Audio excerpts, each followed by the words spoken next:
Good afternoon, my name is Wanlin Liao, and I'm a first-year full-time MBA student. And this is Zhehuan Xu, a sophomore at UCLA, majoring in business econ. We're student directors of today's panel discussion, focused on improving people's well-being, opportunities in healthcare, elder care, housing, education, and environmental protection. China's rapid economic growth and moderation has led to increased awareness of the importance of well-being. There will be new bright spots for investment in the areas of innovation and new technology, improving people's well-being, green development, and environmental protection. Our panelists will share their insights about the opportunities, risks, and challenges for companies promoting international cooperation in these areas. We'll discuss areas that provide the greatest opportunities for cross-border success. We're delighted to welcome the following speakers on this panel.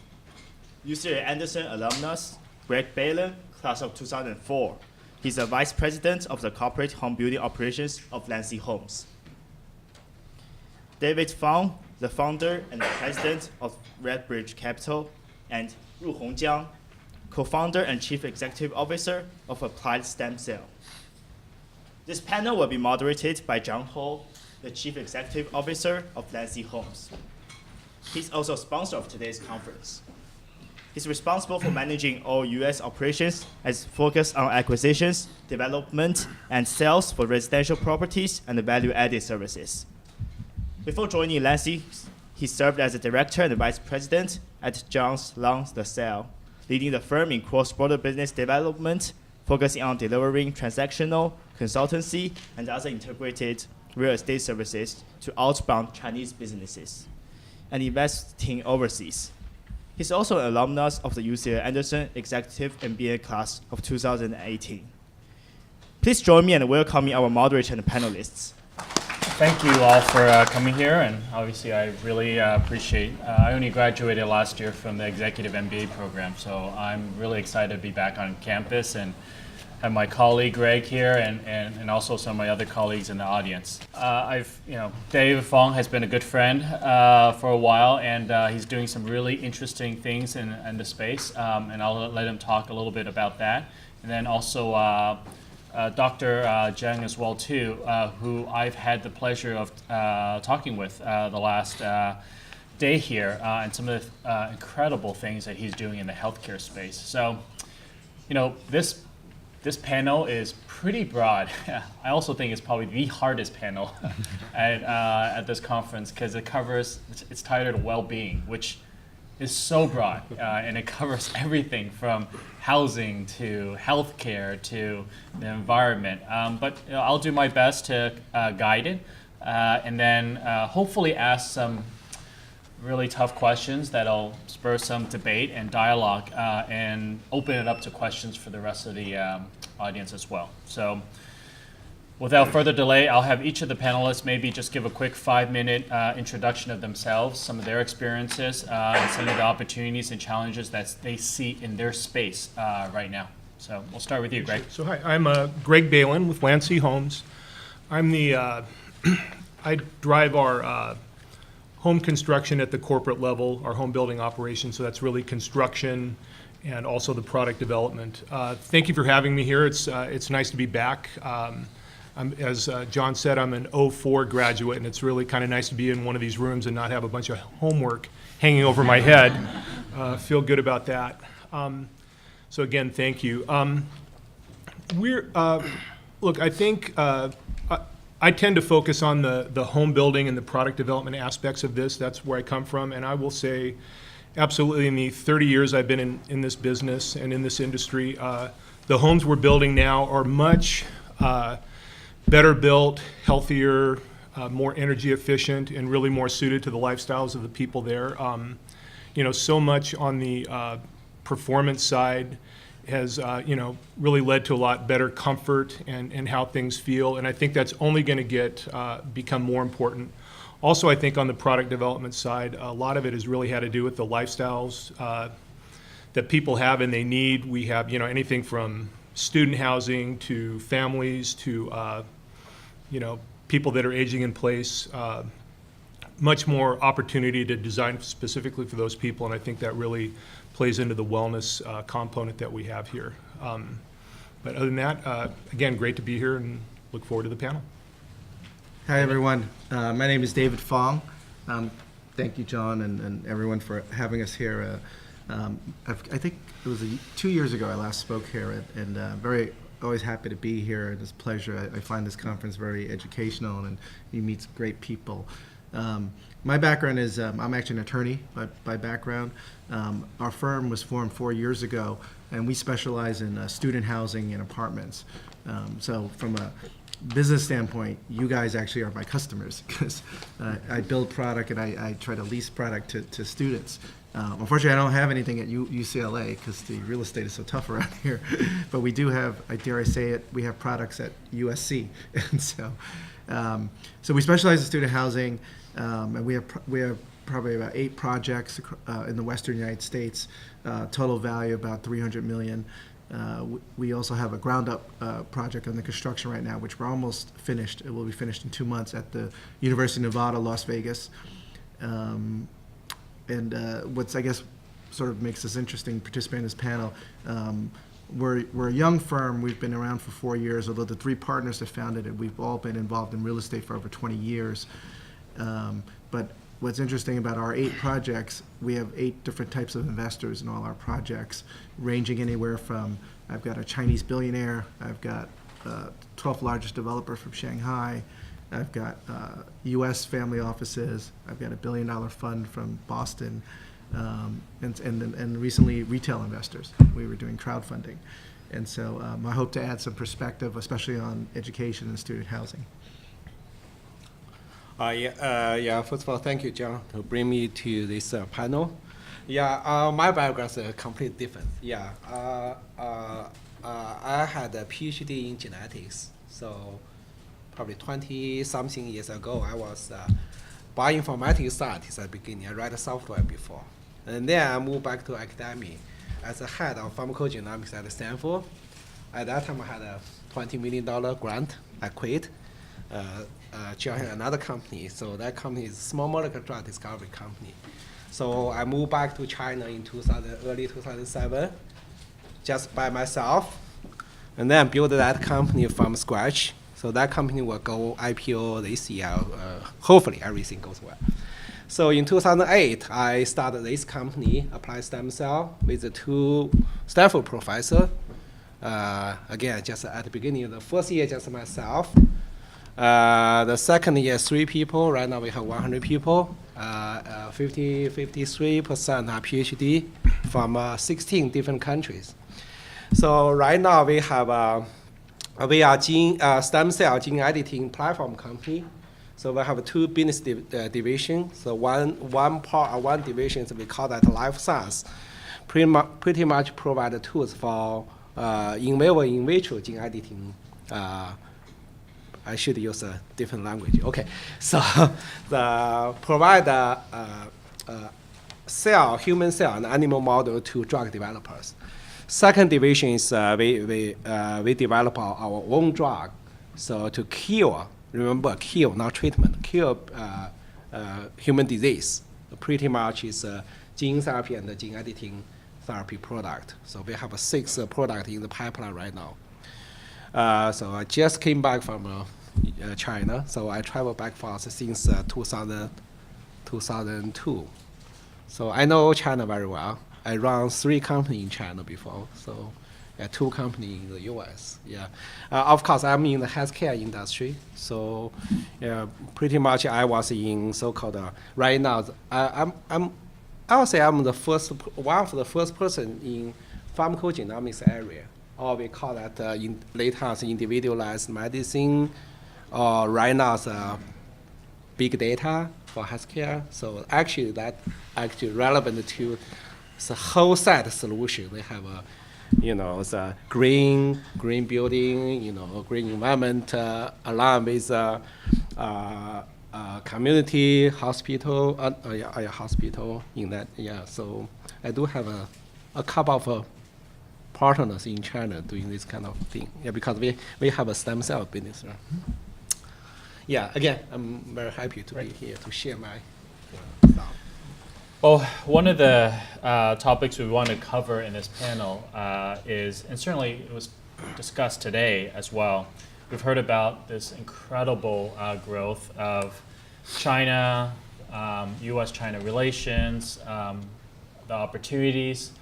But one of the things that I know for me personally, experiencing, having lived here in the United States and lived in China, is that with all this great accumulation of wealth and this growth in the economy and the standard of living, I think it can be said without a doubt, most of the major cities in China are the most polluted cities in the world today, have the worst air quality, and are just very, very tough environments for people to live in, which is why I think there's this insatiable demand for whether it's traveling abroad or pursuing higher education abroad, or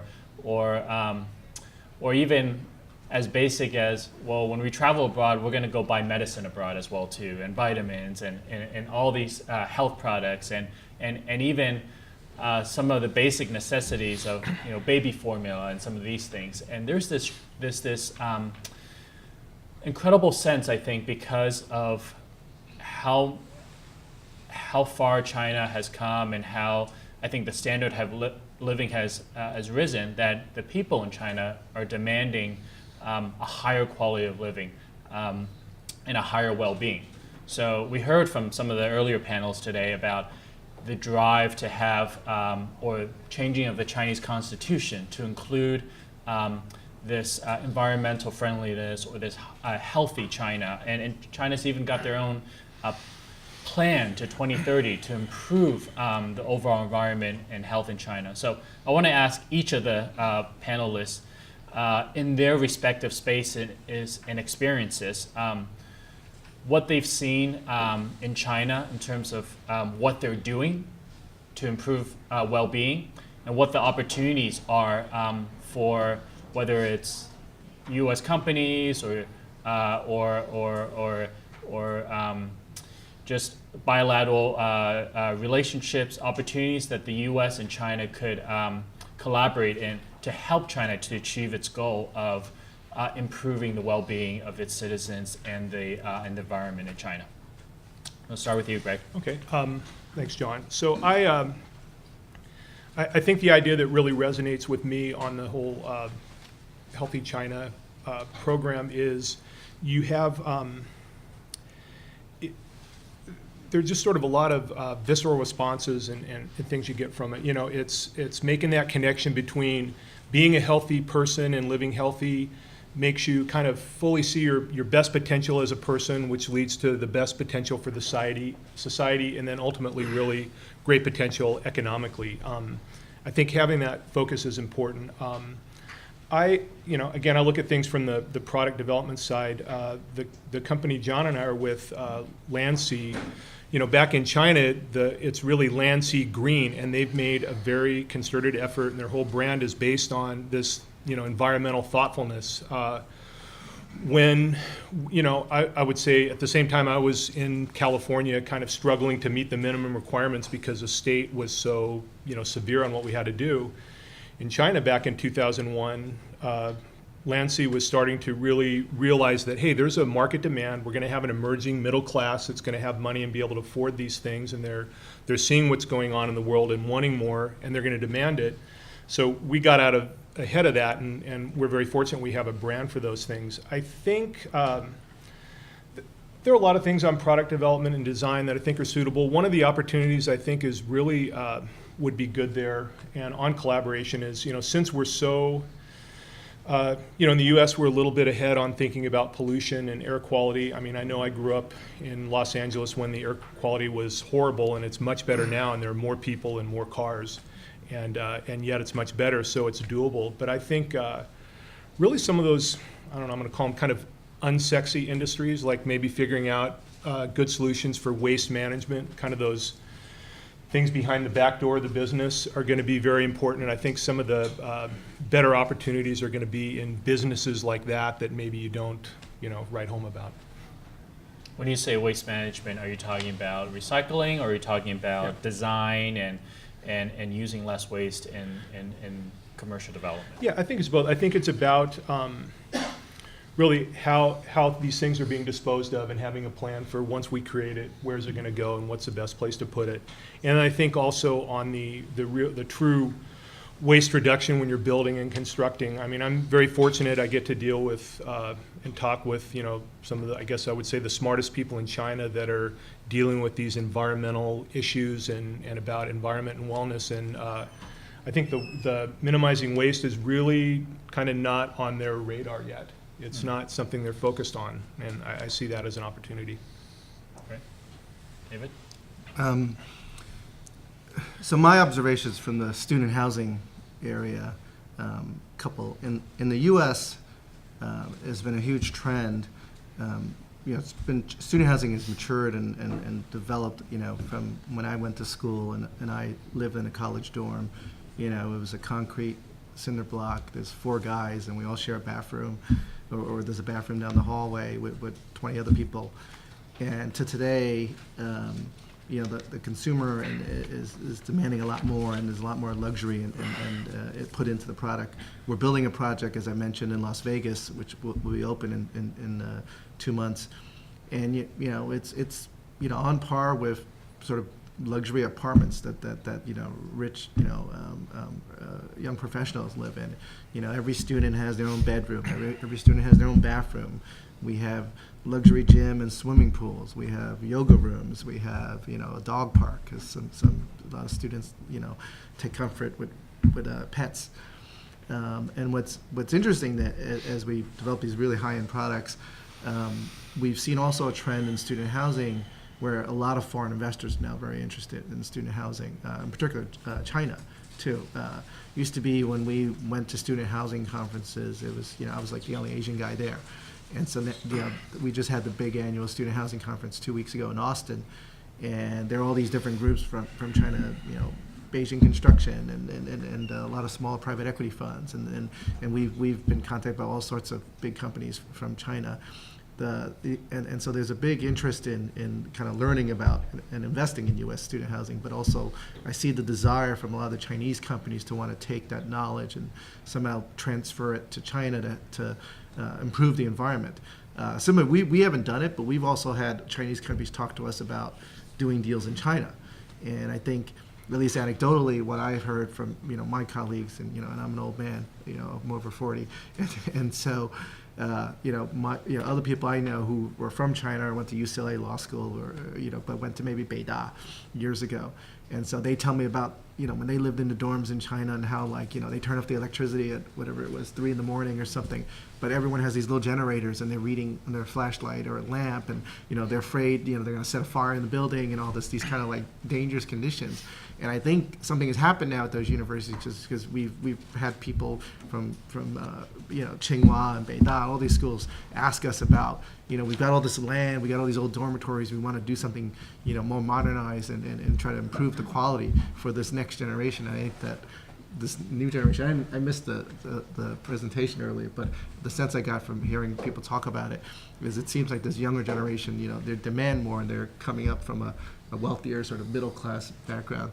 The other interesting thing, when you look at business models, we were approached by a Chinese group that wanted to master lease one of our student housing projects. And they were doing it not because they really wanted to invest in real estate, but what they wanted to do was master lease it, and they were going to fill it up with international Chinese students. And that's obviously another trend in the university. There's more and more international students from China and Vietnam, other places, coming to the U.S. to study. And so what they really wanted to do was that they were going to provide a living environment for them, but they wanted to cater to them everything, rides from the airport, whatever they need, they would take care of it, full service. And their whole purpose of doing it was almost like Google Analytics, because they feel this generation of students eventually, and if they can build enough of a portfolio, they'll eventually go back to China. They'll be very highly educated, highly wealthy, and they'll have all this analytics about what their spending patterns are, what their interests are. And they're actually backed by these Chinese VC companies with a lot of money, considering they don't own any assets. They have much bigger valuations than we do. and their thought is they can sell this just like Google sells all this data and Facebook sells all this analytical data, and so there's this data about millennials and younger generation from China to basically to develop. Okay, you probably some of you know China they just completed the 2 sessions, Chinese word called 两会 last month. So the new policy, I think if you do business in China, you need to know the policy and the trend. These 2 sessions clearly is a new direction for China. It's a healthy China. So mainly is want to increase the quality of life.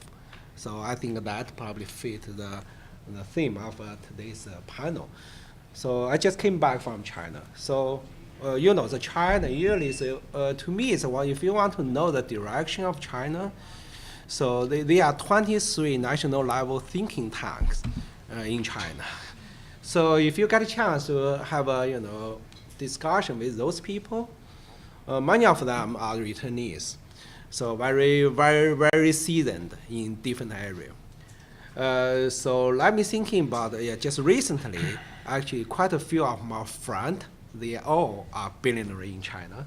So recently, several of them built up this hub in Chengdu.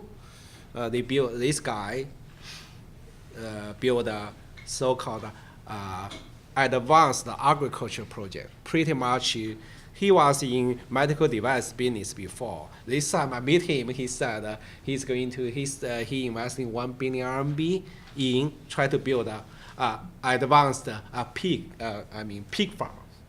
I said, okay, this is really great. It's because it's a pollution from a pig.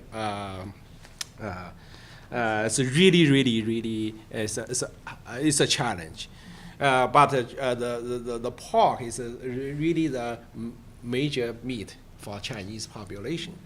So they can get pretty much they get government support in terms of tax and other land. So make me thinking about 5 years ago, such as one of the richest Chinese guys, he's my friend too, Ding Lei. He started to raise pig, right? That is, I was in Silicon Valley. So 5 years ago, many Chinese, they come, they try to fund the project. From 5 years ago, they are more focused on advanced farmer agriculture project. Pretty much that include everything, include try to build this neo green farmers. So I think this is a part of, I think a lot of opportunities there for, advanced agriculture industry. And also relevant to my area, so it's, people care about themselves most, right? No matter you have money, you don't have money. So actually I work with one of my friends in Silicon Valley, Dr. Guo Liangyu. Usually for biotech, if you go Bay Area, everybody knows Guo Liangyu. You go south San Diego, I mean Chinese, you know Yu Ma. They call the 2 fish, right? One's in North California, one's in South California. So we set up a company in Hangzhou. Pretty much I measure all the possible biochemical parameters, such as the glucose level, all kind of routine physical characters. This is a kind of this is really the data science business. You build up the database, right, and then you know your basic baseline of yourself for all kind of those I'll say parameters. So and then of course you compare with the patients, right? So this is pretty much the Ping An. Ping An is my investor too. Ping An Insurance and those. I think this is a next next direction for Chinese, for quality of life business. I think that will be the huge business, because each test for we offered is only 99 RMB, so you can test 100 different parameters. Yeah, pretty much save that. Saved all those data. I really like 23andMe business model in our local in Silicon Valley, right? They collect the DNA and then measure the different parameters. Yeah. Later, I actually suggest this company later we are going to save your cell. I get your blood cell, get white blood cell. I can keep over there. Later, I can convert your blood cell into your own stem cell, and then make a different type of cell, such as a heart cell. Probably some of you know, a few days ago, that's a company they announced they made a 3D, they printed a 3D heart. Unfortunately, at the moment, it's just very small, just for rabbit side, right? But for some days, definitely you can do that. So that is later where probably will provide a solution for, the aging is really the problem in today, and I'm pretty sure in the future. Yeah, China is a really huge population, so population size is so big. So I think a lot of opportunities over there. So I asked you this question, Dr. Jiang, the other day, because your company is called Applied StemCell. So right. and you've spent a lot of time in China, and you spent a lot of time here, and you understand the markets, the rules, the laws, the regulations, and also the ethics of stem cell research and gene printing. So I'm sure everyone's read in the newspaper about you told me he was a physicist. He wasn't even yes, Dr. Jiang. Right, Dr. Jiang used gene printing to help a woman give birth to 2 children, right? That supposedly has this gene that makes them immune to AIDS, right? That's right. Which violated every ethics and laws in every country, and who's currently under arrest. So I asked him this question. First, is it true that he had to do it? Did he do it? And second, what implications of that, and certainly how is that going to impact whether it's the U.S. or China relations, and how they look at that innovation and maybe further explore it? Is China going to be more aggressive in that area than the U.S. has been? And this is a little bit off topic, but I felt like it was pretty relevant to what we're reading in the news today about what technology is available for health innovation. Yeah. So that is really bad it's a bad example. Yeah. I think this is individual activities. Yeah, the day I just received the news, that day I opened my eyes. I get more than 300 WeChat, email, text message, because I happen to be in this area. So I look at the hospital. He did an experiment. It's one of the Shenzhen hospital. Since the quality of that hospital is not good enough to do this kind of study, number one. Number two, I would say we have a clinical study in China. It's not that easy. Yeah, so I think ethics is the biggest issue. If ethics is the biggest issue, so you can see, we can say nothing, right, about this experiment. The first thing I think is, you treat yourself as a god, right? you can make a life, right? This is, I think, the law. No matter which country, you cannot use embryonic material to do any gene editing. So clearly, NIH in the U.S., NIH, and then some top officials from China regulatory agency, they already make it clear. So this is not it's illegal in China. And also just yesterday happened. He said, I come from Stanford. Yesterday Stanford just announced, right? Has nothing to do with his supervisor at Stanford. pretty much his, of course, we don't know the, inside story from him because he said only he did that. Nobody got involved. Clearly, of course, when he gave a talk in Hong Kong, it's good. Yeah, I think that happened. I know the organizers.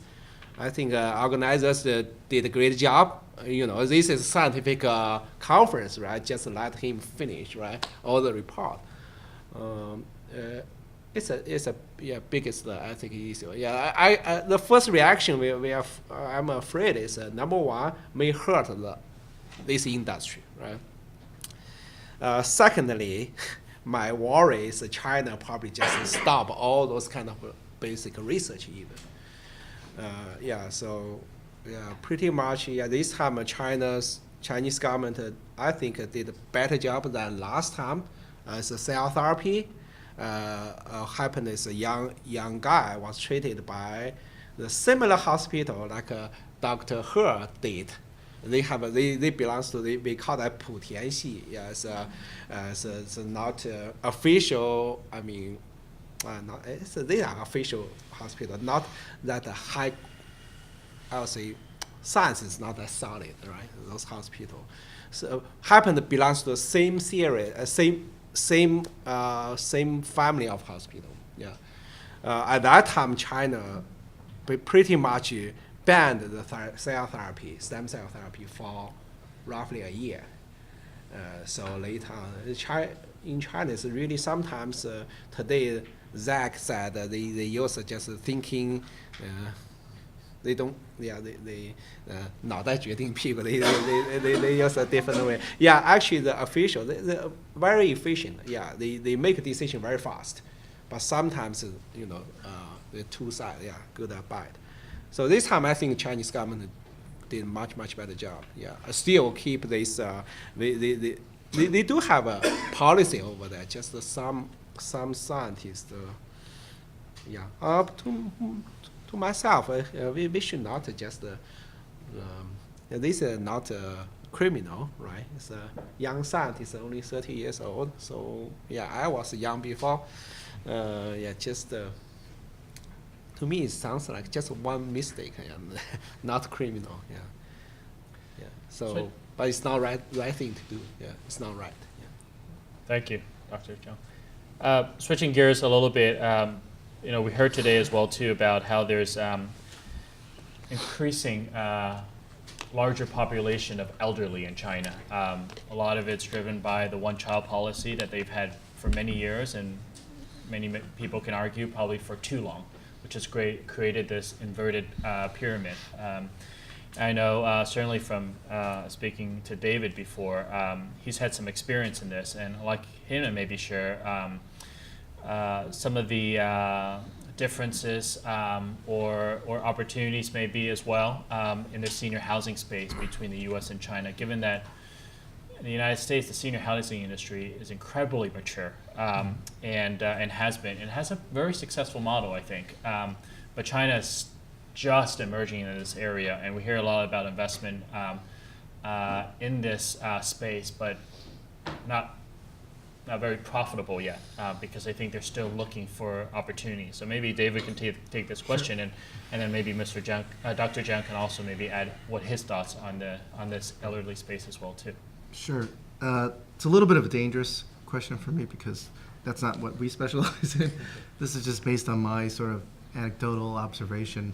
I've been in real estate for a long time, over 20 years, and there was a point at time there was a senior living operator that I was good friends with, and he got approached by a lot of different Chinese investors and different developers, and he's been in senior housing for over 30 years. And he's done a lot of development, and more particularly like hotels, senior housing is heavily operational. And so he's done assisted living and skilled nursing and luxury senior housing. And so about 10 years ago, it's been a long time now, and he was getting all this interest from foreign developers asking him, hey, can you help us? And because I deal with a lot of foreign capital, even though I don't speak Mandarin, but I have partners that do. And so I went with him to China and to meet with these developers, and we actually spent like a month in China. And we met with different development groups, and then we also traveled around China to look at senior housing in China at that time. And to this day, I don't think there are some American companies that have done some senior housing, like Fortress Group, and Fortress is a big financial company. They're only involved in senior housing because they own a couple of companies in their private equity division that are in senior housing and the assisted living side. And so we went and looked at, they had a big project in Shanghai, but we also looked at government facilities and a lot of the existing senior housing. And it was interesting, we learned a lot, because that was part of what my developer friend wanted to do, was when he talked to developers, he said, okay, I could try to help you develop a model for China, but I need to understand, because he didn't know anything about China, and he said, I need to understand, well, what's senior living like in China? What's the concept? And it's really a new concept. I mean, in the US, it's a concept that's taken years to kind of develop where we are today. And we saw a lot of parallels to a lot of the existing, or most of the senior housing there was really government-backed senior housing. And it was just sort of similar like the 1950s hospitals in the US. There was fluorescent lighting, just kind of old government, very cheap, and the level of care was just very low. And it was interesting too, when you kind of move up the scale, we saw sort of a little bit nicer, but still pretty low end stuff. And the main reason is because most of the people who built these projects really weren't interested in senior housing. As opposed to US, I think a lot of the developers are operators and they have other ancillary businesses related to healthcare. And so they're very focused on the customer and the customer experience and what they're getting, the product. And what we saw was a lot of developers were really just doing senior housing at the time because the government was trying to slow down development, because I think a lot of those cities had all those empty condos in China, and so a lot of the government officials were saying, okay, but we really need to focus on senior housing because the population in China is growing older and older, and as you mentioned about the one-child policy, it's harder. A lot of the kids go to work, and it's hard to know how they're going to take care of the parents. I know traditionally, and it was one of the things we always heard. People always talk about in Chinese culture, we care about our parents, we want to take care of them. Well, every culture is like that. Jewish people, American people, everyone wants to take care of the parents. No one really doesn't want to take care of parents. It's just the challenges of modern lifestyle in different countries, and so a lot of those developers really just, I'll build you I'll build you senior housing. But he's really just doing it and wants to spend minimal money to do it because he really wants to the government will give him this greater piece of land where he can make all this money on the condos instead. And so there was sort of a mismatch and misalignment of goals and objectives. And, the other thing we find interesting is, there's, Chinese are different and they have different cultural needs and different sort of and senior housing in US, a lot of it is about activity-based, because it's not just about building like a physical structure where people are comfortable, but it's also activities, because as you get older, and now with science, people live longer, and as you live longer, you kind of break down slower as you get older, and so you need more assistance. That's why assisted living is developing so much, and people need more help and more services. But if you don't have the sort of all the ancillary medical and the medical system's overburdened by it, then that's where the private sector comes in, and that's where sort of people were trying to develop models.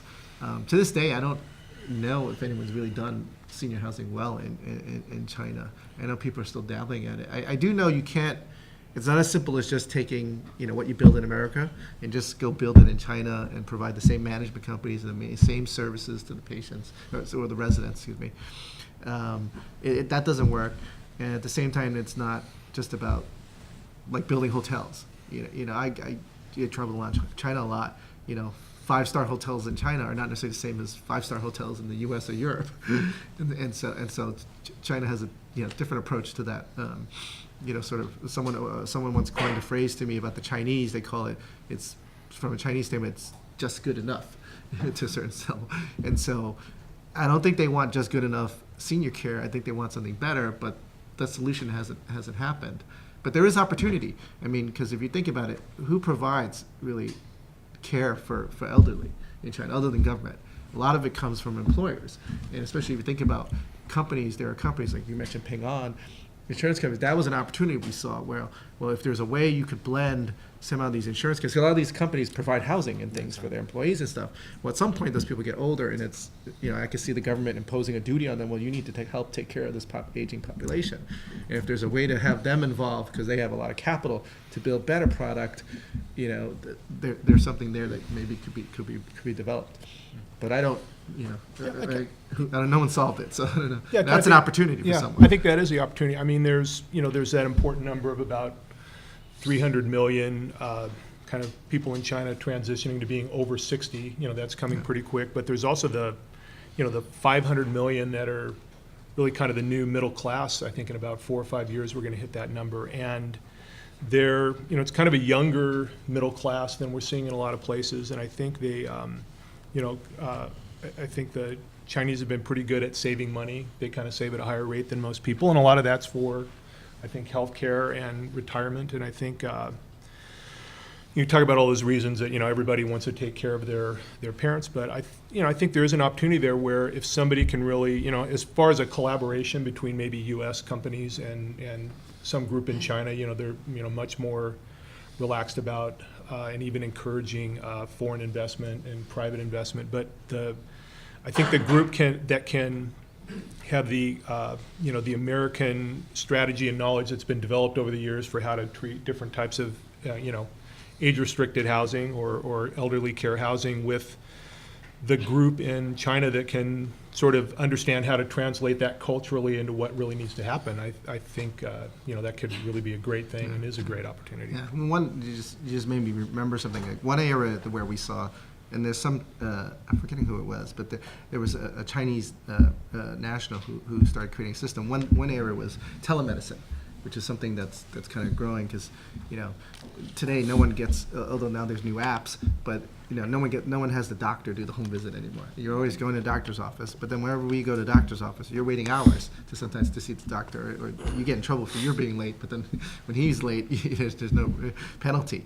And so one of the things that they were trying to do was to sort of create a network of sort of, Harvard MDs and other high quality doctors to be on call for wealthier middle class people to do more sort of telemedicine, would do the videos and the cameras to see, okay, kind of doing basically almost like the checkups and the diagnosis through the telephone and through other technology.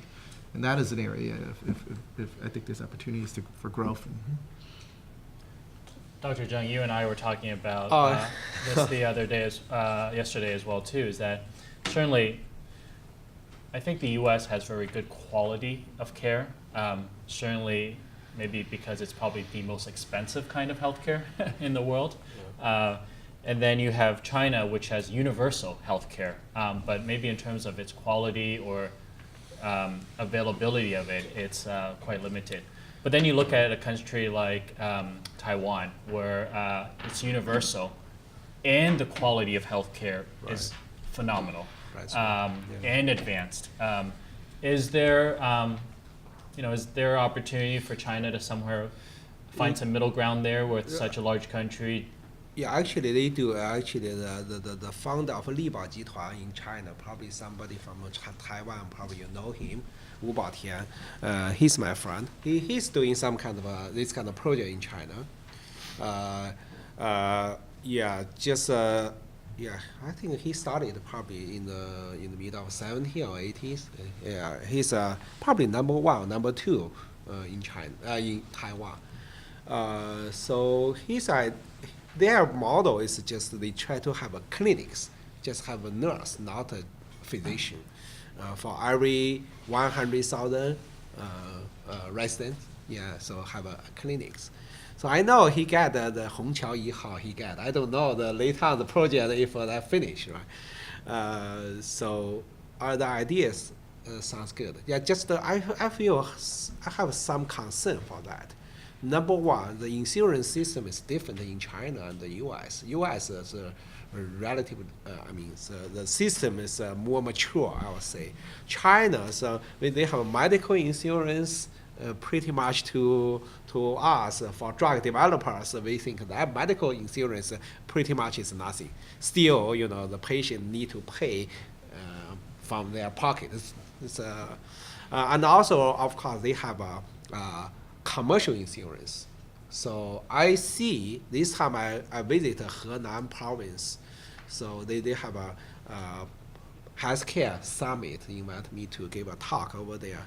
They have they really had each province they have their own policy. They said if the drug developer move to Zhengzhou to our Henan province, we are going to, once you have a product launched, we are going to make sure for this product you can go to Yibao. That is a really attractive policy because of Henan has 100 million people, more than 100 million people. So once they have insurance, those policy, those system kicked in, I think probably it will be easy. Otherwise, I feel if it happens in that community, that gentleman, oh, I don't know that. If they happen, some accident, how can you handle that? Yeah, it's hard. Yeah. I know from at least from my experience, sometimes the allure of a huge market in China is very attractive to every company, but sometimes trying to do it and be profitable in it is very difficult. And vice versa, the other way around. For a lot of Chinese companies that come into the United States and look for investment opportunities, it's very difficult here with all the regulation and the maze that we have to go through the regulatory environment of investing in, whether it's technologies or whether it's in the healthcare space. But certainly, we like to say it, at least at Landsea Homes, at least from the housing side of it, we see the world as really three markets. We see the China market, we see the US market, and then we see everybody else. And because US and China have the largest populations and the largest demand for housing and certainly for healthcare services and improving people's well-being. So incredible opportunities. With the remaining time that we have, I'd like to encourage any of you to ask any of these panelists, including myself, any hard questions, any comments or thoughts you'd like to share, and we can have a further dialogue. So. Thank you so much. This has been a great talk. I was just wondering, we saw that in China there's a lot of construction that's going on, and some of those cities and some of those buildings are empty. How do you get the lower income families or people who do not have access to those buildings?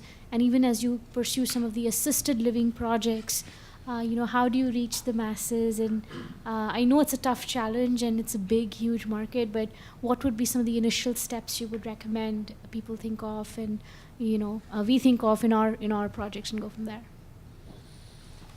That's a great question. Are you referring to sort of the ghost cities in China Yes. that have all these empty buildings Yes. And nobody living in them? Yes. Yeah. We recently had a chance to visit Shenzhen as well with our global immersion in Hong Kong and China.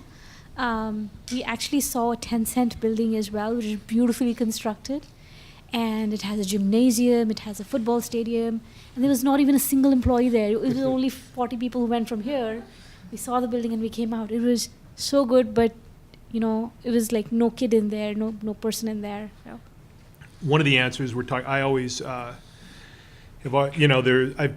never been a part of a thing where you say, if you build it, they will come. I mean, it's more about where the jobs are and where the market is. That you're better off having the industry going and then having the distress of not having enough housing and then providing the housing. I think that's a kind of a real good fundamental thing to be thinking about. So when I see those things, the opportunity I see is because that housing exists and it's not driven by employment or those kind of things, that might be a good way to be, might be suited or could be retrofitted to some of the kind of the age-restricted housing where you have people that they're living and they have things they can do, but it's not dependent on a job base. So it would be kind of a welcome addition to the housing stock if it was, treated properly.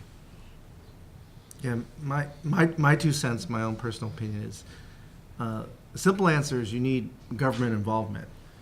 But on the other hand, governments aren't good at doing things like that. You just in general, like look at how they provide housing for low-income families. So you got to have some kind of mix, in my opinion, of public and private. In the U.S., one of the things that's extremely successful, that's unique about U.S. housing, is we have this program called low-income tax credits. And what that does is sort of the, U.S. government had, I don't know who came up with the idea, but the concept being, we're a market-driven real estate business, and so we're about making money. And so obviously we want to build luxury and build product to people who can pay higher rents, who can afford it, because if we're a developer, we're paying a lot of money for that land. And so the tax credit, LIHTC, low-income tax credits, what that did was it was a program, federal government allocates tax credits, and you've got this other group of people in the U.S., say like Google, a lot of guys who make all this money and don't want to pay tax. and so what you have is you have a system where developers can get these low-income tax credits allocated to them through local government agencies, and they take those tax credits and they sell them in the market. And so guys like Google or Shell Oil or whoever, they get instead of it's a dollar for dollar tax break, but instead of paying $1, they're paying 80 cents for it. And so they make more money. But because of that sort of private involvement and incentive, you have this market where people now will buy these tax credits. And so now you've created a system where normally for a regular real estate developer, I won't invest it because it's not profitable for me to invest, and my investors invest money to build these affordable housing developments. But now that I get the advantage of getting some capital, extra capital, make the numbers pencil out, then I can build it. And that's been extremely successful. And there's hundreds of thousands of units in the United States have been built that way. Now in China, to fill those buildings, I don't know how you do it. I'm just thinking, maybe the government can, because they're all privately owned, maybe the government subsidizes it or cut some deal with the private developers. You develop this or fill this up with these low-income people, I'll give you some kind of tax break, or I'll give you some incentive to get some other land that you might want or something. But I don't, my 2 cents, I'm just speculating. That's the only way. There has to be some kind of public-private, because if it's just governments mandating, saying, okay, I'm taking them over from you and I'm buying them at 50 cents, and I'm going to put low-income people in it, that'll eventually fail, and the quality won't be good, and there'll be problems. Yeah, I think it's probably you probably are talking about the field city, right? Particularly in the last 10 years, many cities they have called economic development zone, whatever, right? Almost like every city has. Yeah. From my experience, when I run a business in China, so at that time this development zone too. So we have a company over there. Running company in China is very expensive. I bought 8 apartment by myself, and then I let my key members to stay over there. For them it's free, right? Because the company don't have that money to buy the apartment. Many company do that. Yeah, just like one of my friend, he just opened a company in China from Bay Area, moved to Guangzhou. The government gave them 200 apartment with a very reasonable price. Try to attract this company. This company definitely unicorn. Yeah, really fancy technology. Really great. Innovative technology. I don't want to say it's still private company. So they have this incentive there. Happened some so-called ghost town. Probably is I think it's still the job market. The industries. They in their dream probably they want to build this kind of business. Some unfortunately could not. What? What's the name of the Yeah, it's a private company. Particularly right now it's a very sensitive, right? It's a high tech, CFAs, all kind of. We talk about that. It's definitely a great company. I'll say. Maybe ask him afterwards. Yeah. Just my personal opinion on that is that my background, similar like Greg and David Fong's, is even though I'm moderating the well-being panel, is real estate, and I can tell you that China's economy is driven by real estate. Yeah. So they have to build. If they want to have 6% GDP growth year over year, I can't remember if it's a significant portion of that is driven by real estate. And a lot of the leverage problems that it has today is because of real estate. They've got policies out there that try to change it. Landsea started a business in China to take non-performing assets like some of these ghost towns and some of these buildings and turn them into either student housing, senior living, or just multifamily, because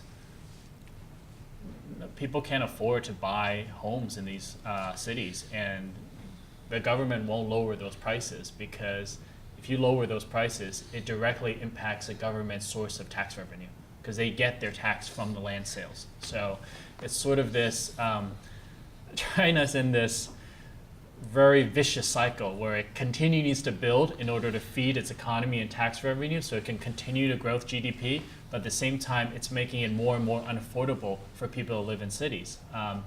And wage growth does not grow as fast as real estate prices in China. So it's a big problem in China, and it certainly is going to take central government to fix it, and private involvement, but my personal opinion is I don't have a lot of confidence in this government, the Chinese government, to fix it. I think it's going to take some drastic measures, or something like what we experienced in 2008 to change our thinking about the structure of our economy. So, Mr. Fong, since you were talking about tax breaks, this month, of course, April was the tax return month, and we've seen how this year the average American homeowner has seen a tax return decrease in their mortgage refunds, and how Trump's administration has impacted actually for the rich Americans to get a higher tax return, but the average American homeowners to have less tax return on their homes. How do you guys feel about this issue? And also, Mr. Balen and Mr. Ho, you guys work in the real estate industry, and Landsea Homes sells homes to the private investors as well. Have you seen a decrease in your revenue stream from the tax impact of the Trump administration had this past year? It's a loaded question. On a personal level, for my own personal impact, it's not that great. But Trump is a real estate guy, and I actually know people who know him, and he's all about helping other real estate guys like himself. And one of the things they just came out with regulations yesterday. Is this thing that's very popular now in real estate called opportunity zones, and I don't know if you're familiar with that. And so somehow this came out, through all the, conspiracy, Russia collusion. Somehow this legislation and these rules came out from IRS.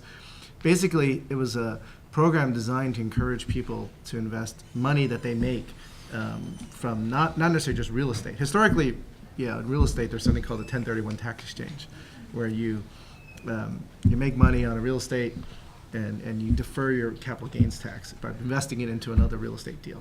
And people keep deferring until they eventually pass away and they never have to pay the tax. And so what Trump did, and I think, I don't know who advised him, Sean Parker somehow was involved in it, internet wealthy people, basically came with a device where people who say you've made money because you founded Facebook, or like when you go IPO or do something, and you've got all this gain, and you're trying to avoid some tax, and if you put it in something called an opportunity zone, and states have designated opportunity zones as sort of low income or areas where they're trying to encourage people to develop. Again, going back to what I was saying earlier about the low income tax credits, where people don't normally want to invest in low income areas. And so if you invest in these areas, you get a deferral of your gain up until 2026. But not only that, but then if you hold it for 10 years, you can actually, that new investment that you invested in, if that makes money, and so if it's a new development, when you came in early and then you develop, you build something, and that makes a lot of money, and you sell it or refinance it later, you don't have to pay any tax on that. Your basis is you get a step up in basis. And so that's supposed to encourage all this development in these sort of borderline low-income areas. And everyone's so super excited now, especially family offices, companies with all this money, gains, venture capital funds in the U.S. And to his credit, I actually think this is a good thing for development, because otherwise, most people, when they invest in development, they have very short horizons. You know, they want to invest 3 to 5 years, and then they want their money back. The interesting about this program now is he's made it easier for developers, because the challenge for developers when he looks at a deal is, and especially in states like California, where getting your approvals and construction risk and time it takes to build something, it can take a good number of years, more than 5 years. And so you're always running this risk as a developer of going bankrupt, because if I don't build it on time or something happens in construction, you know, I'm not going to make money because I can't get the money out in time. But because people are motivated by tax breaks like this, because it's a longer horizon, a 10-year horizon, you've now made it a little more easier for that developer to now consider doing that deal that might be a little riskier, especially in these areas. And you've encouraged, you know, using these incentives, you've encouraged the private market, because, well, these guys are, you know, moving money from other industries into doing something productive and helping communities. And so while Trump has been bad, I actually have to say and I don't like Trump, I'm a Democrat. He actually did something good in the real estate side with taxes. So that's my 2 cents on that. Right. Right. Okay, so you were asking about the kind of, I guess, the having fewer foreign investors or foreign buyers in the projects. You know, I think in my now that I have more of an operational role, I'm not as involved in sales. I'm probably giving more of a cavalier, you know, answer here. But I think you know, there's a lot of data and a lot of things, and if I think about where I was in my life when I was buying my first new house, I think a good healthy level of investor purchases in your for sale home community is maybe 2 to 5%. That's a good number. Otherwise, if you have too many, it's kind of hard. You think, hey, I'm moving into this house. I've got little kids. There are going to be a bunch of people just like me, and I'm going to have this life here. And if too many of those houses are owned by investors, it's renters, or they're empty, or that kind of thing. You know, when I would say at the peak with the foreign investors that we had, we have a project where we had almost 25% of our buyers were investors, and I would even go farther and say they weren't investors, they were speculators. And that's tough to get through, and I actually like that we're sort of, you know, it's less frantic, we're more focused on having end users buy our homes, you know, people that are going to live there and care about the community more in a real direct, visceral way, and I'm kind of glad we're getting back to normal metrics now. I think the biggest impact, your question on the tax issue for housing in California, is it's had a big impact on the luxury segment. Yeah. I would say anywhere from luxury to move up. Entry level, low entry level is still okay because it's under the tax deduction. I would say certainly on the luxury, certainly like Manhattan, luxury and even like move up buyers, it's had a big impact. Thanks. I wonder, based on your broad cross-border experience, what are the advantages and challenges of doing cross-border business in China and America, respectively? It's really hard, which is why conferences like these are really good. But you guys, I mean, these guys are all credible professionals and have been very successful. We are technology side, really need to be very careful. Yeah, guided by the professional team. Yeah. So particular for high tech part, today's talk already talking about critical technology, CFAs, export control. So we need to go there, follow the rule. Yeah, document it. Well documented. Yeah, it's as John said, it's very difficult. There's a number of things that are difficult about it. One is structuring and also culturally. I think, one of the challenges I find with Asian investors, Korean too, not just Chinese, is oftentimes what I'm used to, most of my career is in the U.S. real estate. What I see is sort of normal motivations of, they're interested in buying this for this reason to make money for themselves, as opposed to a lot of times I find with foreign capital, you got to dig a little deeper, and that's where having consultants and that's where understanding culture plays a role. For example, I've seen a lot of transactions where you got these big Chinese developers come to the U.S. and they've done massive projects in China, and they come in and they try to partner with American developers and try to do some transactions. But then you really find out that the developer really doesn't care about doing the development. He's really just about putting some money out from investors in China. He's syndicating. He's really, so he doesn't really care about the project. And so his motivations are a little different from, your alignment of interests are kind of off. And, obviously also you have tax issues because of, all the tax regulations, withholding tax and all that. And so you need to, have your accounting firms who are create tax blockers, all those kind of different things. It's also a factor in the deals. We've got one deal, we've got a Chinese investor. They're a big company. They come from a background similar to Landsea. They're builders, and so they do a couple 100,000 units in China. They build and sell. We invest for long term because we have a family office investor that's our seed investor. And so when we go into a market or like a college university, our goal is to not just do one project. We want to do multiple projects, and from our standpoint, we want to hold them long term. Or if we want to build a big portfolio, we want to sell a portfolio because that's where you maximize your returns the most. And so, they have short-term goals, we have long-term goals. So, if we build a project, they want to sell right away, but we want to hold on to it. And so we have to build in structures and deals where maybe I have a lockout, they can't sell it for a few years, or I have a provision where if you want to sell, I get the buyout, maybe at a discount or different things. So you need to really understand your partners. So it's a little more complicated. And then similarly, some of these Chinese investors oftentimes I dealt with, because of stuff happening with Trump, they're maybe high profile, like you see all the things with Wanda and all this stuff. So they have pressure to we need to get all our money out of the U.S. and move back to China. And so that's not necessarily normal investment behavior because, normal investment behavior, you don't want to take your money out until you maximize your return. And so you got to deal with those kinds of issues with foreign investors, not just Chinese. It could be European, Middle Eastern, et cetera. Maybe you can share, on a personal level, Landsea is a Chinese company, and this is the first time that you've ever worked in a Chinese company. It is. So maybe you can share some of the it's challenges and opportunities. Yeah, it's Just interesting. pretend John's not here, though. I'm not here. No, I think I've been doing this a long time, and I think I've found that when you can kind of broaden your perspective, no matter what it is or at what scale, it's really helpful. I started off doing things in California, and when I got an opportunity to do things in Colorado, it was like very exotic. They had, basements and all these kind of things, and they were worried about how cold it got, completely different concerns. But even that kind of worked back into my Southern California work, where I just sort of remembered, fundamentals and how to put these houses together and what was important or not. Same thing going, experiencing our work in China. Very different concerns. They have a cold climate, and we're building them out of concrete, not wood and insulation, and bigger priorities on air filtration. That's for pollution, that's really important.